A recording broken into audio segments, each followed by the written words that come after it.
Hi guys! Kumusta naman ang bintahan natin dyan sa mga tinda-tindahan ng bawat isa sa kanila? Ngayong tapos na guys ang bare months. So, kumusta naman ang bintahan? Kumabenta pa din ba? Of course, siguro yung mga malalapit sa school dahil pasukan na ulit, mas malalakas na ngayon yung bintahan nila. Compare dito sa kagaya ko na pwesto na hindi naman siya malapit sa school and ang inaasahan ko lang talaga yung mga batang nakatira na nakapaligid dito sa amin. So ngayon guys, mag-share ako sa inyo guys ng mga mabebenta sa akin ngayong buwan na ito. So meron naman ako mga mabebentang products guys kahit sabihin natin wala na talaga gaanong pera yung mga bata. Hindi na kagaya nung nagdaang Pasko dahil marami talaga silang baon na pera na pwedeng todo nila ng pamilya dito sa akin. So ngayon, kahit papaano hindi naman tayo kulelat dahil nga tapos na yung bare months and hindi naman tayo kalapitan nga sa school. Pero good news naman guys kasi nakapako na yung gusto ng mga bata. Pag ganito pala, hindi sila masyadong ma-toys. May bumibili pa din ng mga toys, hindi naman nawawala. Pero kung sinabing kung ano talaga ang mabenta, mas ma-food sila. Mga kutkutin, ganun yung mga binibili nila. Kasi maliban sa affordable siya, mas gusto din talaga ng mga parents na ang bibilhin ng mga bata is yung mga nakakain. So, dahil dyan guys, ayan yung aking mga kutkutin dito guys is mabentang mabenta sa mga bata. Lalo na pag pumatak na yung hapon. So, ayun na dadagsain na nila yung aking mga kutkutin dito. So, ipapakita ko sa inyo guys kung ano yung mga mabebenta dito. Pero parang almost lahat naman. Pero, ayun, tutukurin ko pa din. Tapos, isasali ko na din guys yung kahit pa paano ay nabebenta siya kahit hindi na gaanong mapera yung mga bata. Dito sa mga laruan ko, sa mga items. So, ayun guys, start natin siya guys. Pakita ko sa inyo yung mga mabebenta pa din kahit tapos na yung bare months. Bago nga pala ang lahat guys, display na ako ng para sa pang Valentine's. So, nilabas ko na ulit ang aking pangmalakasang pang Valentine's na pwedeng pang-gift. Yan, para sa ating mga loved ones. And so, sana, para sa mga bata, ito guys, so, pwede na ibigay sa teachers nila. So, din-display ko na siya dyan. So, balik na tayo doon sa mga mabebenta sa akin. Ito guys, balita dito sa aking mga earrings. Dahil bagong display pa lang to. So, hindi pa siya gaanong napapansin. Dahil nga, ang mga customers ko ngayon is karamihan mga bata talaga na gusto yung mga kutkutin. Pero, stay put lang yun dyan. Dahil alam ko naman na may mga dalaga, dahil may mga dalaga naman ako guys na mga customers and ayan, mapapansin din nila yan dyan. So, yun kasi ang mga bago ko ngayon. So, dito tayo punta tayo sa mga laruan ko. Ayan, medyo ano lang guys yung camera kasi masilaw ngayon, ganitong oras. Eto, balita dito sa aking ano guys, water slime. Itong mga slime na maliliit, diba guys, sanay sila yung mga customers ko na tigpa 5 to. Pero ginawa ko siyang 6. And nagulat naman ako kasi guys sobrang mabenta. Kaka-refill ko lang nito ha. Sobrang mabenta nito guys kahit ginawa ko na siyang 6. Kasi nga gusto talaga nila yung mga water slime. And yun nga may hayop-hayop siya sa loob. Ayan. Basta mayroon itong mga hayop-hayop sa hindi kita yung iba. Sa loob yan. So, ayun guys. Sobrang mabenta nitong water slime na to. And sa pagbalik ko, bibili ako ng mga water slime talaga. Kasi yun yung gusto ng mga bata. Compare dito sa mga crystal mud na.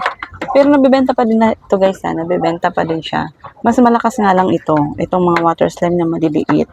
Tapos, etong aking mga clay. Dito ako guys medyo nagmumroblema dahil yung i-refill ko is last refill na yun, yung nandun sa stocks ko.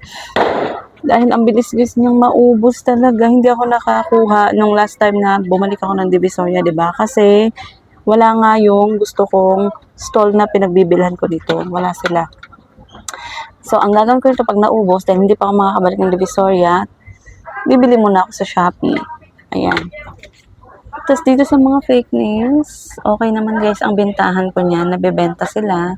Kasi dito sa iba kong mga toys na malalaki, ayan ang medyo matumal tayo ngayon guys kasi nga hindi naman nagkakaroon yung mga bata ng malakihang pera talaga. Minsan nagkakaroon sila ng pera pero palima-lima, 10-10.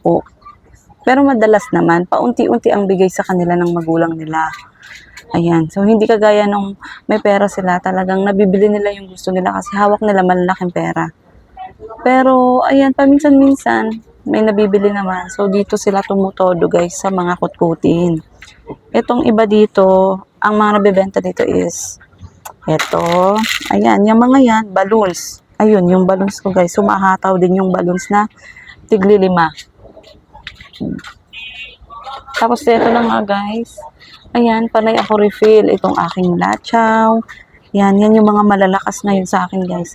Ito din yung jelly beans. Yan, yung mga... Tapos ito guys, ang pinaka best seller sa akin guys. Itong smoky popping.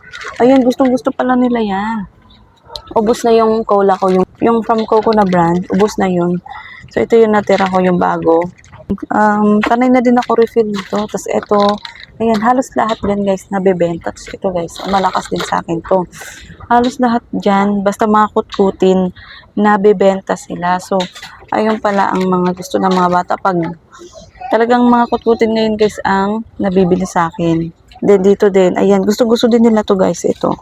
May bumili nito guys, halagang 40 pesos, halagang 30 pesos. Ayan yung suki ko lang bumibili na sobrang sarap na sarap sila.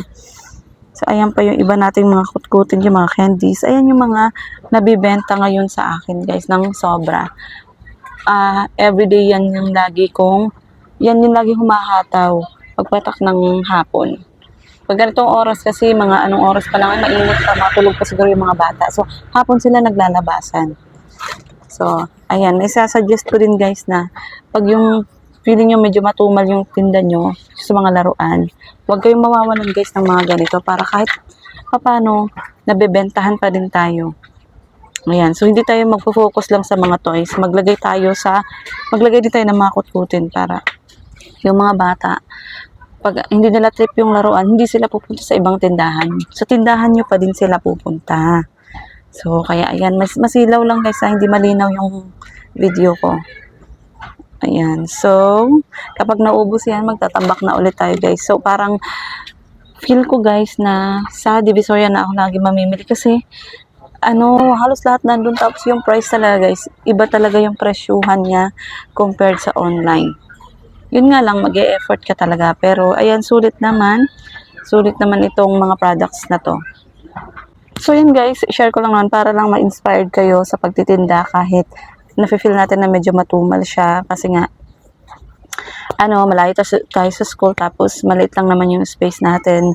So ayun, para lang mas ganahan pa kayong magtinda dahil kahit papaano naman bumebenta naman tayo. So ayun lang guys yung tips ko, lagyan nyo ng mga kutkutin kung mga laruan lang yung tinda nyo at hindi trip nga ng mga bata na mag-ano ng mga laruan dahil nga limited yung pera nila. Pero pagdating sa kutkutin guys, naku, handa silang maglabas ng pera. Paunti-unti, pabalik-balik sila. Pero hindi naman yung papiso-piso. Kasi pag nagustuhan nila yung pagkain, babalik ulit sila sa bahay nila, manghihingi sila, pabili ulit ng mga candies, mga lachaw, mga kung ano-anong kutkutin ko dito. So yun lang guys, thank you so much for watching and see you on my next video. Bye-bye! Tinda na tayo guys. So happy selling!